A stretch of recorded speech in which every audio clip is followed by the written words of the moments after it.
नमस्कार, मैं हूं आपके साथ काजल और आप देख रहे हैं न्यूज़ नाउ भारतवर्ष। उत्तर प्रदेश राज्य ग्रामीण आजीविका मिशन कर्मियों द्वारा अपने शोषण के विरुद्ध ये लोग आज धरना दे रहे हैं, क्योंकि इनकी नौकरी के काफ़ी दिन बीत चुके हैं, लेकिन 10 साल बीत जाने के बाद भी सरकार ने इनकी जो इनको बोला गया था कि इनकी जो फैसिलिटीज दी जाएंगी, इनकी सैलरी में इंक्रीमेंट किया जाएगा, वो अभी तक नहीं किया है। तो इन्हीं लोगों से बातचीत करते हैं कि आज आप लोगों को जो धरना देना पड़ रहा है, आपकी क्या क्या मांगे हैं, बताइए। देखिए, ऐसा है कि पिछले 10 सालों से NRLM जो है विभाग हमारे यहाँ UPSRLM चल रहा है, और हमारे जो कर्मी 10 साल पहले यहाँ पर किए गए थे, उनको जिस मानदेय पर रखा गया था 25,000 या 45,000, उसी मानदेय पर आज भी हम लोग काम कर रहे हैं, जबकि महंगाई जो है वो आसमान छू रही है।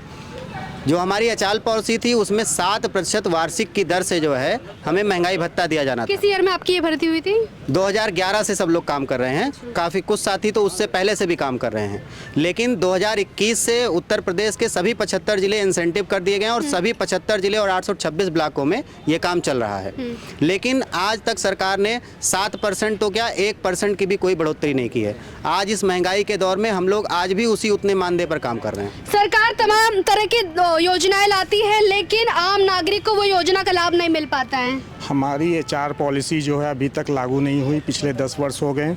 साथ ही साथ जो है हमारे बहुत सारे साथी जो 100 से ज़्यादा जो है उनकी मृत्यु हो चुकी है कार्य करते हुए, उनको ना मेडिक्लेम ना इंश्योरेंस लागू हुआ उन पर, और कुछ भी नहीं मिला, उनके परिवार को कुछ नहीं हुआ, कुछ भी नहीं मिला। साथ ही साथ जो है दुर्घटना आए दिन कम से कम नहीं 250 हमारे जो है मिशन कर्मी जो है दुर्घटना ग्रस्त हो चुके हैं, दुर्घटना हो चुकी है उनके साथ, तो वो पूरी तरह से अपना इलाज अपने उससे कर रहे हैं। और साथ ही साथ जो है जो मेडिक्लेम है वो अभी तक हमें मिला नहीं है। ये धरना आप लोग कब से दे रहे हैं? हम लोग 30 नवंबर से यहाँ धरने पे हैं और 30 नवंबर से हम लोग दे रहे हैं, जब तक हमारा अनिश्चितकालीन धरना है। हमारी मांगे जब तक नहीं मानी जाएंगी हम लोग यथावत धरने पे हैं। पिछले कर चुके हैं, सितंबर अक्टूबर 2022 में भी हम धरना दे चुके हैं। उस समय तत्कालीन जो भी अधिकारी थे उन्होंने हमें आश्वासन दिया था कि इस समय चुनाव चल रहा है, जैसे ही चुनाव खत्म होगा, आचार संहिता खत्म होगी,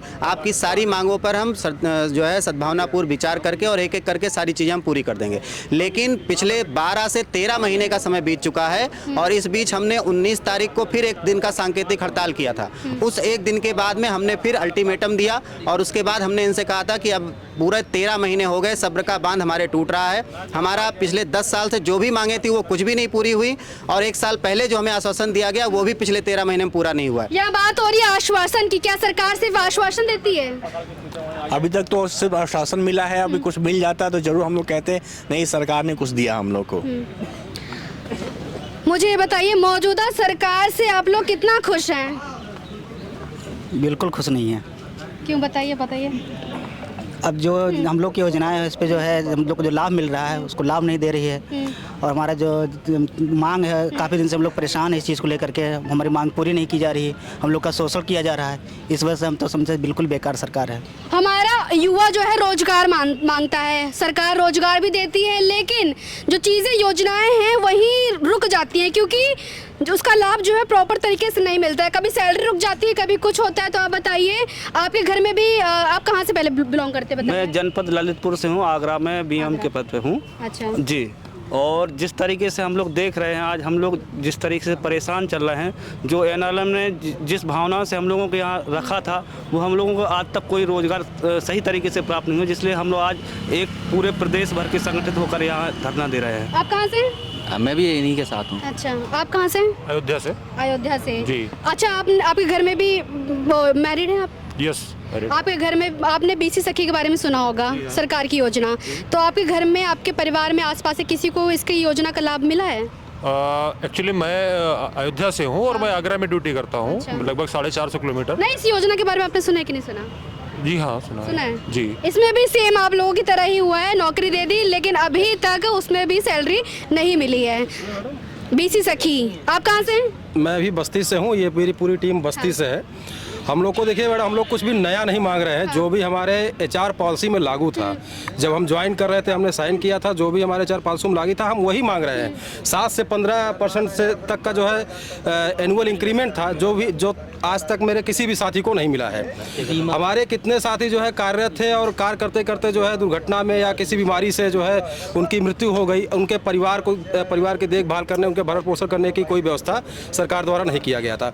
हमारी पॉलिसी में जीवन बीमा था, हमारा मेडिक्लेम था। आज तक हमारे किसी भी साथी को इसका कोई भी लाभ नहीं मिल रहा है। सरकार ने झूठा वादा किया यानी? बिल्कुल बिल्कुल बिल्कुल, सरकार ने बिल्कुल झूठा वादा किया है। जो HR पॉलिसी थी आज तक लागू नहीं हुई है।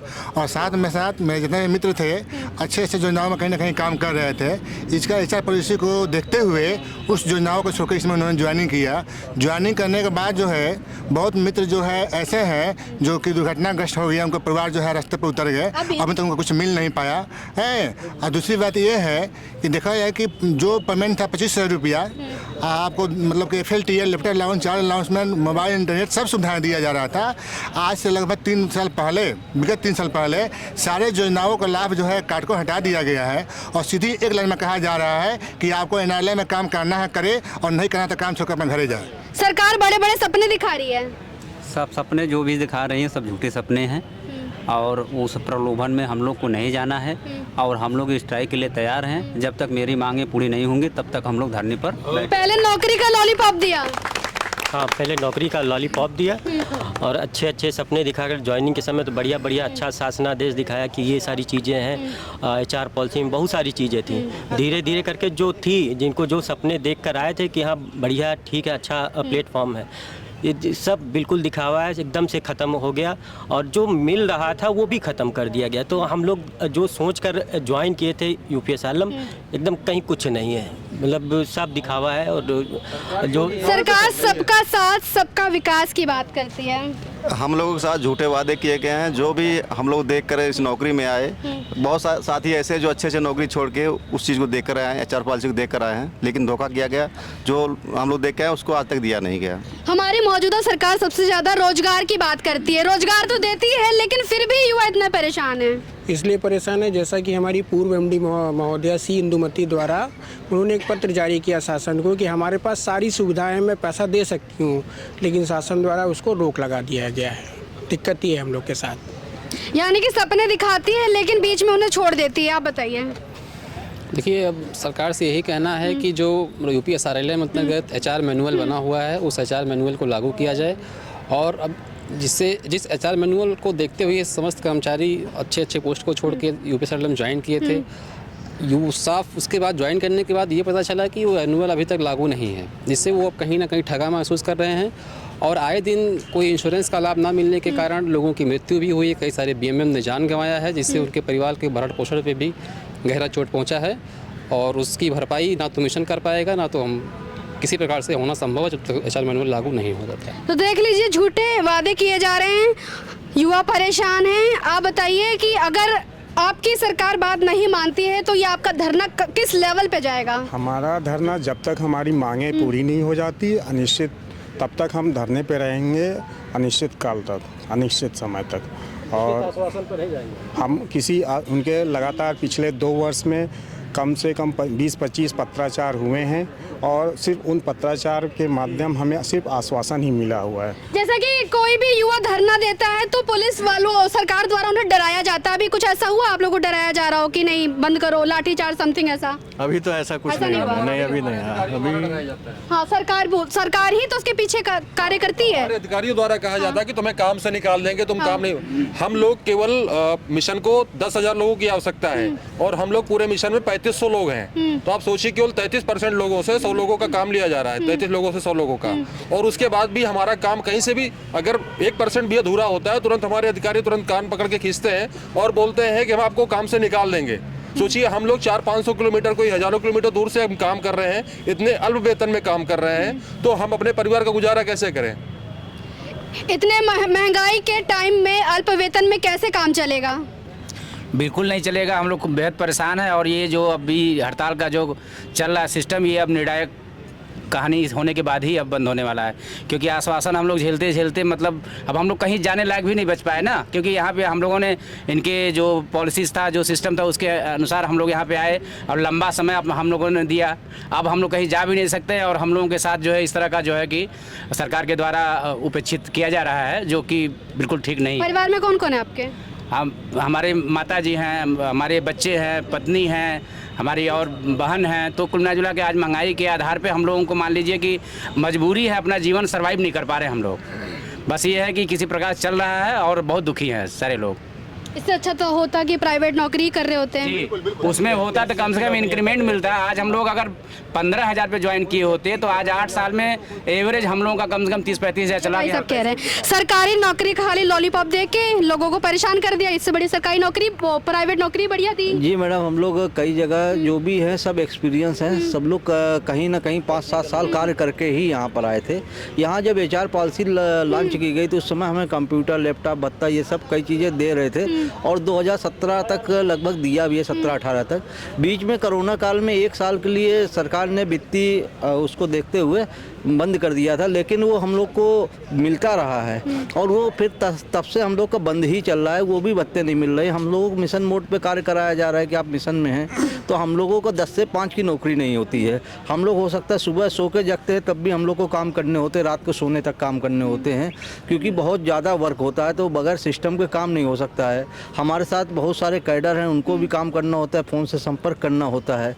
अब चूँकि सब भत्ते बंद हैं और अपने जेब से कहाँ तक खर्चा करें, 22,500 हम लोग को कटने के बाद मिलता है, उसमें जीवन को सर्वाइव करना 500 किलोमीटर दूर बहुत मुश्किल दिख रहा है साथियों को। इतना पढ़ा लिखे होने के बावजूद भी यदि नौकरी ना मिले तो प्राइवेट नौकरी ना करे, इंसान पढ़ाई ना करे। पहली बात तो नहीं, प्राइवेट नौकरी न करें, इससे बड़ा बिजनेस कर ले। बिजनेस कर ले, क्योंकि इस विभाग में आने से पता चला है कि इस विभाग पकौड़ा बेच रहे, जो मोदी सरकार करे पकौड़ा बेचे, उससे बड़ा पकौड़ा बेचे हैं। यानी सरकारी नौकरी का सपना ना देखे अभी युवा?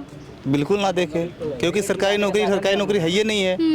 हम लोग ऐसे भीड़ जुटाने के काम करते हैं महिलाओं को लेकर। यानी कि भर्ती निकालेंगे, सब कुछ होगा, सारा प्रोसेस होगा, लेकिन नियुक्ति के टाइम पे बस यही फिर हमें यहाँ पे अल्लाह के खड़ा कर देंगे। बिल्कुल। ठीक, कहाँ से हैं आप? हम बस्ती से हैं। बस्ती से हैं आप भी? यहीं से हैं इसी मतलब? हाँ, क्या कहेंगे इस पर? इसमें जो सारी पॉलिसी वो सब लागू हो जाए, बस ये सब मांग है। अच्छा जी, गुस्सा नहीं आ रहा है? गुस्सा तो आएगा ही। क्या मुस्कुरा कर रहे हैं? गुस्सा दिखाइए सरकार की तरफ। अब गुस्सा करके क्या करेंगे, जो कुछ सबको सरकार करना अपने साथ, भाई कोई क्या करेगा गुस्सा। आप बताइए। मैं ये कहना चाहूँगा, जब ये भर्ती निकलती है तो एडवर्टीजमेंट में लिख के आता है 25 से 45, यानी 25 बेसिक से स्टार्ट करेंगे, 45 तक ले जाएंगे। डिस्ट्रिक्ट लेवल की जो पोस्ट होते हैं उसमें कहा जाता है 45 से हम 75 तक ले जाएंगे। आप एक सवाल सिर्फ इनसे पूछिए कि 25 के बाद कितने रुपए आपने बढ़ाया, फिर हम लोग बिल्कुल वापस हो जाएंगे। आप सिर्फ एक सवाल उनसे पूछिए। और आज हम लोग बता रहे हैं इस मंच के माध्यम से 25 के बाद 1 रुपया हम लोग को नहीं बढ़ा। इवन जो हम लोग के भत्ते लागू थे उसको भी डिडक्ट कर लिया गया। और अभी भी जो 2,000 रुपये हम लोग को पेट्रोल के मिलते हैं तो वो भी अभी कागजों में पड़ा हुआ है पिछले 2 साल से। और आप पेट्रोल का कीमत देखिए कितना आसमान छू रहा है। आप स्वयं देखिए हम लोग फील्ड में किस लेवल पे फील्ड विजिट करते हैं, कितना मूवमेंट करते हैं और पेट्रोल की कीमत कितनी बढ़ गई, लेकिन फिर भी इन्होंने अभी तक जो 2,000 है वो भी 2 साल कागजों में। सरकार 30% बिजली का बिल बढ़ाने की बात करती है। मैडम ये मान के चलिए कि हम लोग जो प्रताड़ित हैं वो तो प्रताड़ित हैं। आज हम लोग सबसे ज़्यादा सरकार के चुनाव के भीड़ जुटाने का साधन बन गए हैं कि महिलाओं को इकट्ठा करो, इनका हवा पानी बनाओ। सिर्फ यही प्रक्रिया चल रहा है। अब सब समझ लीजिए और कुछ भी नहीं है। चाहे इनके सांसद हो, विधायक हो, मंत्री हो, संतरी हो, लंतरी, जो भी हो, इनके सबका बस हम लोगों का ये कि महिलाओं को लाओ और दिखाओ कि बहुत अच्छा हो रहा है। होता कुछ नहीं है, है ना, जमीन पे कुछ नहीं है। हम लोग जब ऑलरेडी जब प्रताड़ित है तो हम लोग कैसे मतलब अब ये जान लीजिए कि जबरियन कर रहे हैं अपने आप को जीने के लिए, सर्वाइव करने के लिए। बाकी और खुश कोई नहीं है, कोई कर। जनता परेशान है, इनकी बात सुनिए। ऐसे ही मुद्दों के साथ न्यूज़ नाउ भारतवर्ष के साथ में हमेशा आती रहूंगी। हमारे चैनल को लाइक एंड सब्सक्राइब करना मत भूलिएगा।